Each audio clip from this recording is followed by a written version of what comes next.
Breaking news. This happened like a day ago. Joe Bonamassa quits social media. The social media is over now. No, it's like we saw this and like, I was like, what do you mean? He can't quit. So he's like the social media king of guitar, right?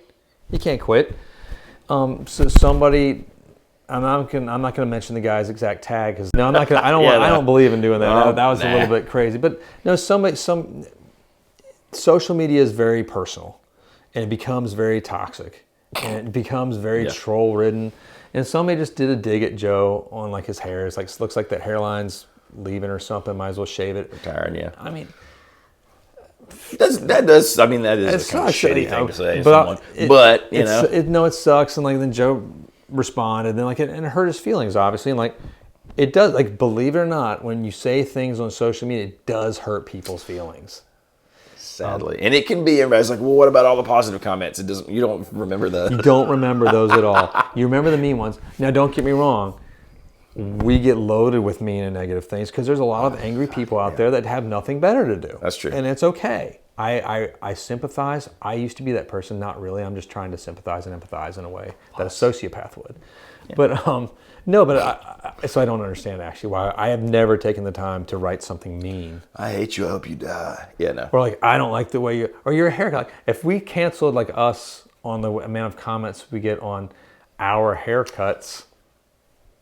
All sorts of things, even direct messages. You would be shocked. God. You told me about that yesterday. You would be shocked. I had no idea people did that to you. And I am no one. I don't matter in the scheme of things. But you were like Joe Bonamassa's fingernail clippings. Maybe, yes. Not even nail, his clippings. But still, people take the time to send me to say mean things. I didn't know that. Like, and I just, I just don't. I can't get to all the comments because there's a lot of them now, and we try to. But it's just gotten to a point like we need to have somebody else help. And Joe, the fact that Joe was actually doing a lot of it himself was insane. Well, I don't understand that. I'm impressed by that. The stuff that we've talked about this before. I think some of that goes all the way back to the COVID lockdown. People got more personal with their accounts than artists did. But I will say the thing that made me sad, about the whole thing.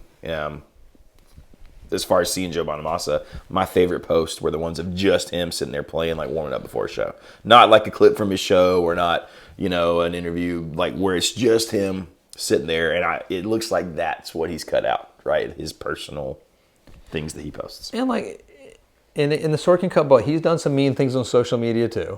Like you could argue, I totally understand this thing hurting his feelings. I totally see that it kind of sucks, but putting that guy's tag, that guy has been in a world of hurt.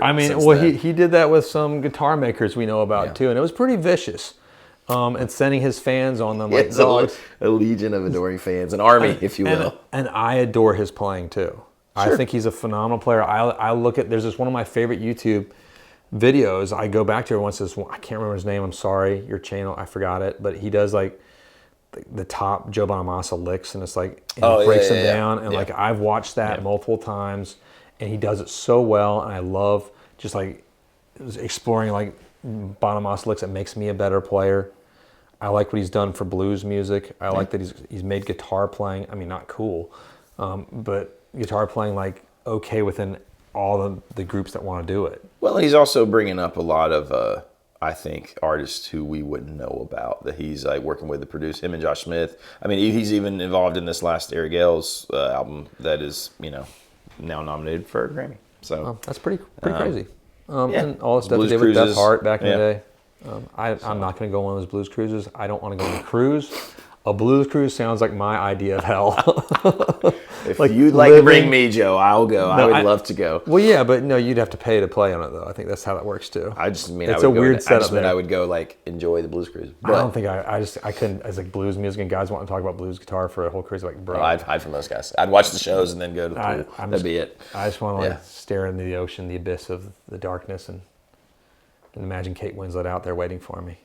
I thought you were going to say, like, the Lovecraftian elder gods. I was thinking about the depths of the ocean. Were you? No, that's funny because I was thinking like the 1899 show that just dropped on Netflix. Friends. Oh yeah, I haven't watched it, but that's sort of in that world, and I was like, let's go Titanic.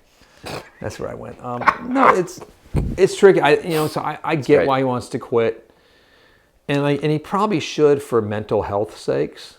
Yeah. But I think the internet needs him in a weird way. I think he does. I know. Some of my friends that I'm good friends with that he has attacked viciously before. Hear me out. I think there's a place for him, and you just have. He does. He helps people. He does foster a love for guitar playing when he does it right. Yes. And when he does it right. Epiphones. And Epiphones and whatever product he's swilling at the time. No, he does. The new 335 Epiphone looks pretty sweet. He and his business partner are like monsters at like selling stuff. Yeah. And I respect that.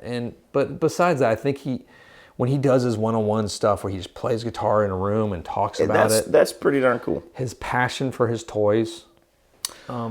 If he can separate the vitriol that he receives, like some of the troll type things out there, also the vitriol he puts out there.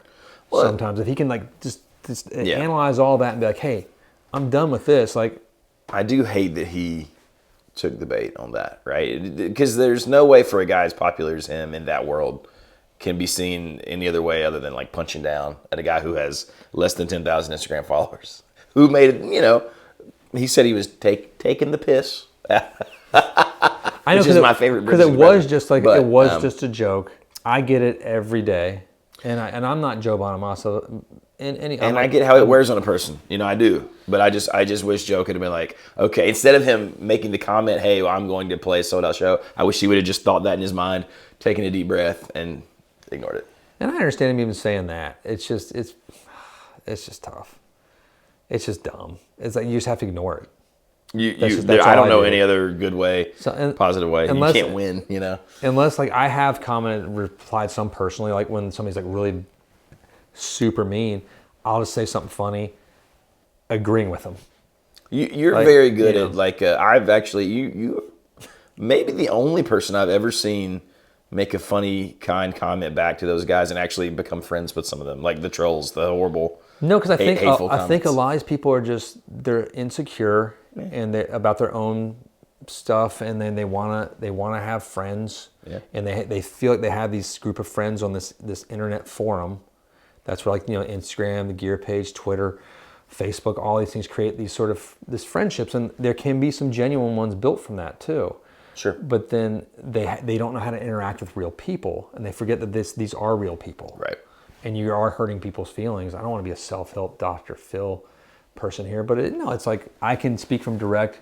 I remember when they first started getting them, I was like, wow, this really hurts my feelings. And then now it's just like it's bulletproof. It's almost like the people watching this thing forget that it's not a sitcom. It's not these aren't scripted characters. Like these actually are. Like if that's the case, yeah, you can hate that character and say whatever you want about it. If you hate Beth on Yellowstone, yeah, Beth is fictional. But if you hate Beth on Yellowstone, you're a bad person. First off, you're a horrible person. I just watched episode 1 last night, actually. Can't wait to watch it. It's good. They brought back the magic, and it's real. It's good. It's going to be good. So in the end, just, Joe, come on back to us. We're ready to see some more of you. We think it's going to be fun. We love it. Hey, click like, subscribe. Hit the bell. And have fun out there. Be nice to each other. Power donuts and all.